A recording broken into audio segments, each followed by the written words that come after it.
श्री शिवाय नमस्तुभ्यम दोस्तों, जैसा कि दोस्तों आप सब जानते हो, कल है एकादशी तिथि जो कि शनिवार के दिन पड़ रही है, जिसे हम वरुणनी एकादशी के नाम से जानेंगे। दोस्तों आपको एकादशी तिथि के दिन बस आपको 5 हरे मूंग के दाने से अचूक उपाय करना है। यदि आप इस उपाय करते हो तो जो भी आपकी मनोकामना होगी, चाहे वो धन को लेकर हो, व्यापार को लेकर हो, नौकरी को लेकर हो, या फिर आपके जीवन की कोई अधूरी मनोकामना है, काफ़ी दिनों से अधूरी पड़ी है, तो इस उपाय को अवश्य कीजिएगा। इस उपाय करने से आपकी मनोकामना अवश्य ही पूरी हो जाएगी। साथ ही दोस्तों आपको बता दें कि जो एकादशी तिथि की शुरुआत है वो शुक्रवार के दिन यानी कि 3 मई को रात के 11:25 पर, और इसका जो समापन है 4 मई को शनिवार के दिन रात के 8:25 पर इसका समापन हो रहा है। तो उदय तिथि के अनुसार जो एकादशी तिथि है वो आपको 4 मई यानी कि शनिवार के दिन एकादशी तिथि का व्रत रखना है।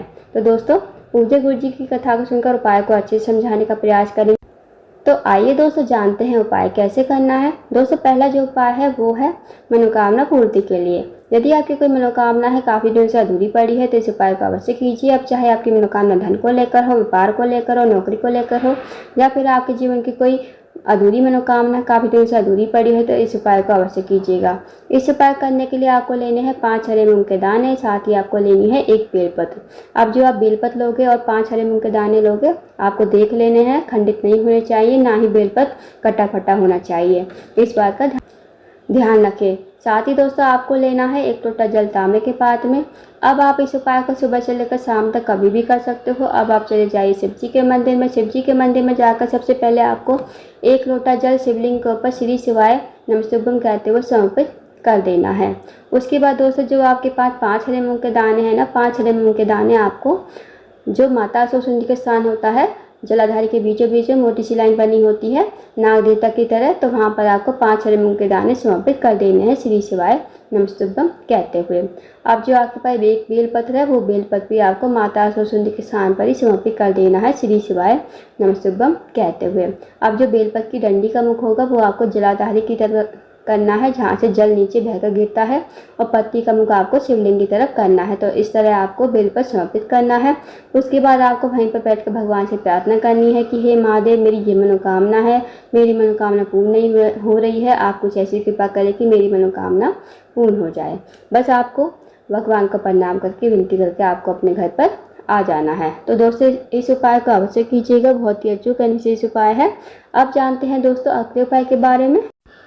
दोस्तों अगला जो उपाय है, अगर आपका कोई कार्य है बहुत दिनों से अटका हुआ है, आपका कार्य पूर्ण नहीं हो रहा है, या फिर आप किसी कार्य में हाथ डालते हो वो कार्य आपका सफल नहीं हो पाता है, आपको किसी काम में सफलता नहीं मिल पा रही है, साथ ही आप नौकरी के लिए जाते हो, नौकरी में आपको सफलता नहीं मिल पा रही है, तो इस उपाय को अवश्य कीजिएगा। इस उपाय करने के लिए सबसे पहले आपको लेनी है 2 हरी इलायची, साथ ही आपको लेना है 1 लोटा जल तांबे के पात्र में, और 1 से 2 चम्मच शहद आपको लेना है। जो आप शहद लोगे ना उसे आपको कटोरी में डाल लेना है। अब आपको चले जाना शिव जी के मंदिर में। इस उपाय को दोस्तों आप सुबह से लेकर शाम तक कभी भी कर सकते हो। शिव जी के मंदिर में जाकर सबसे पहले आपको 1 लोटा जल जो है श्री शिवाय नमस्तुभ्यम कहते हुए शिवलिंग के ऊपर समर्पित कर देना है। अब जो आपके पास शहद है, शहद में आपको 2 इलायची डाल लेनी है श्री शिवाय नमस्तुभ्यम कहते हुए। फिर आपको इस कटोरी को हाथ में लेना है, भगवान से प्रार्थना करनी है कि हे महादेव, मेरे जीवन का ये कार्य है, बहुत दिनों से अटका हुआ है, मुझे नौकरी नहीं मिल पा रही है, आप कुछ ऐसी कृपा करें कि मेरी नौकरी लग जाए, साथ ही मेरा जो कार्य अटका हुआ है वो मेरा कार्य पूर्ण हो जाए। तो आपको ऐसी प्रार्थना विनती करते हुए 2 हरी इलायची आपको शिवलिंग के ठीक ऊपर श्री शिवाय नमस्तुभ्यम कहते हुए, और शहद को भी आपको शिवलिंग के ठीक ऊपर ही समर्पित कर देना है श्री शिवाय नमस्तुभ्यम कहते हुए। 2 मिनट आपको मंदिर बैठना है, श्री शिवाय नमस्तुभ्यम का जाप करना है, फिर आपको भगवान को प्रणाम करके विनती करके आपको अपने घर पर आ जाना है। तो दोस्तों बहुत ही अचूक विशेष उपाय है, इस उपाय को अवश्य कीजिएगा। अब जानते हैं दोस्तों अगले उपाय के बारे में। अगला जो उपाय है दोस्तों वह है रोग मुक्ति के लिए। यदि आपके घर में कोई व्यक्ति काफ़ी दिन से बीमार पड़ा है, उसकी जो बीमारी है दूर होने का नाम नहीं ले रही है, तो आप इस उपाय को अवश्य कीजिए। इस उपाय करने के लिए आपको लेनी है 1 बेलपत्र, साथ ही आपको लेना है 1 लोटा जल। 1 लोटा जल आपको लेना है तांबे के पात्र में। अब आपको चले जाना है शिव जी के मंदिर में। इस उपाय को आप सुबह से लेकर शाम तक कभी भी कर सकते हो। शिव जी के मंदिर में जाकर सबसे पहले आपको 1 लोटा जल शिवलिंग के ऊपर श्री शिवाय नमः शिवाय कहते हुए समर्पित कर देना है। उसके बाद दोस्तों जो आपके पास एक बेलपत्र है ना, वो बेलपत्र आपको अपने हाथ में रखनी है। भगवान से प्रार्थना करनी है कि हे महादेव, मेरे घर का ये व्यक्ति है, काफ़ी देर से बीमार पड़ा है, इसकी जो बीमारी है दूर हो जाए।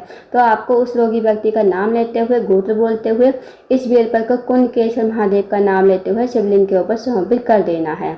उसके बाद दोस्तों 2 मिनट आपको मंदिर बैठना है, श्री शिवाय नमः शिवाय का जाप करना है। अब जो आपने बेलपत्र चढ़ाई थी ना शिवलिंग के ऊपर, वो आपको महादेव से विनती करते हुए औषधि के रूप में आपको अपने घर पर लेकर आनी है। इस बेलपत्र को घर पर लाकर उस रोगी व्यक्ति खिलाना है जो रोगी व्यक्ति आपके घर में काफ़ी लंबे समय से बीमार पड़ा है। उसको आपको कुंडकेश्वर महादेव का नाम लेते हुए इस बेलपत्र को चबा चबा खाने को कहना है।